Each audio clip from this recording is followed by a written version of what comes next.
Hello everyone, আসসালামু আলাইকুম। অনেক দিন ধরেই আমি কোনো ভিডিও আপলোড দিচ্ছি না, ড্রেস মেকিং বা হ্যান্ড পেইন্টিং কোনো কিছুরই। তো অনেক দিন পর ভাবলাম এই ড্রেসের টিউটোরিয়ালটা আপনাদের সাথে শেয়ার করি। এই জামাটা তৈরি করা খুবই সহজ এবং আরামদায়ক, কামিজের থেকে বেশি কমফোর্টেবল মনে হয় আমার কাছে গোল জামা। সেই জন্য আমি বেশিরভাগ টাইম গোল জামাই বানাই আমার জন্যে, কিনে আনলেও গোল জামাই কিনে আনি। তো প্রথমে কামিজের কাপড়টাকে 4 পাটে ভাঁজ করে নিয়েছি, যতটুকু লম্বা রাখবো ততটুকু দিয়ে, আর ডাবল ভাঁজ দিয়ে নিয়েছি। এতে করে এক পাশ থেকে হাতার কাপড়টা বের হয়ে যাবে। হাতার কাপড়টাকে কেটে আলাদা করে নিয়েছি। এখন আমি জামার কাপড়টাকে মাঝখান দিয়ে কেটে নিব, কেটে ছাপগুলোকে সোজা করে নিব। তো 2টা পার্ট একসাথে করে নিয়ে তারপরে 4 পাটে ভাঁজ করে নিব। 4 পাটে ভাঁজ করে নেওয়ার পরে 34 থেকে 40 ইঞ্চি বডি পর্যন্ত কাঁধের মাপ হয় সাধারণত 14 ইঞ্চি। 14-র 2 ভাগের 1 ভাগ 7 ইঞ্চি। তো 7 উপর দিয়ে আমি কাঁধের মাপ 7 ইঞ্চি নিব, আর সাইড থেকেও 7 ইঞ্চি নিব। নেওয়ার পরে দাগ করে আমি বডির মাপটা নিয়ে নিব। বডির মাপ যার যার মেজারমেন্ট অনুযায়ী নেবেন। আমি আমার মেজারমেন্ট অনুযায়ী নিয়ে নিয়েছি, সাথে 1 ইঞ্চি এক্সট্রা সেলাইয়ের জন্য নিয়েছি। আর এদিক থেকে রাউন্ড শেপ করে আর্মহোলের মাপটা দিয়ে নিব।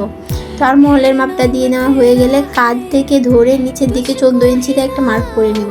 মার্জিন টেনে নেওয়ার পরে বডির মাপ থেকে 1 ইঞ্চি কমিয়ে কোমরের মাপটা নিয়ে নিব। কোমরের মাপটা নিয়ে নেওয়া হয়ে গেলে আমি এখানে শেপ কাটের সাহায্যে দাগগুলা মিলিয়ে নিব। তো নিচ দিয়ে যেহেতু আমি এক সাইড জামা বানাবো, পুরোটাই দাগ নিয়ে নিয়েছি।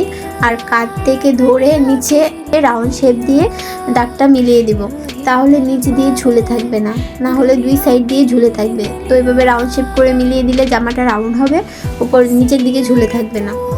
তো সেই দাগ অনুযায়ী এখন আমি কেটে নিব। এখন গলা কাটিং করে নিব।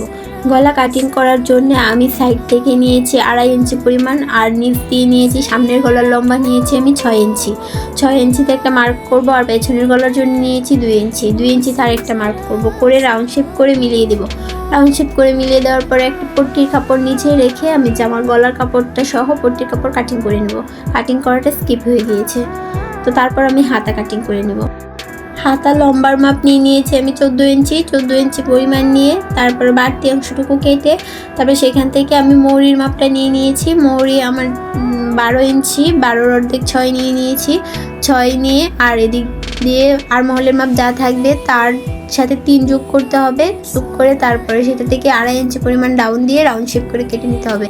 এই ছিল আমার আজকের ভিডিও। আবারও দেখা হবে নতুন কোনো ভিডিওতে। ততক্ষণ পর্যন্ত সবাই ভালো থাকবেন, সুস্থ থাকবেন। আল্লাহ হাফেজ।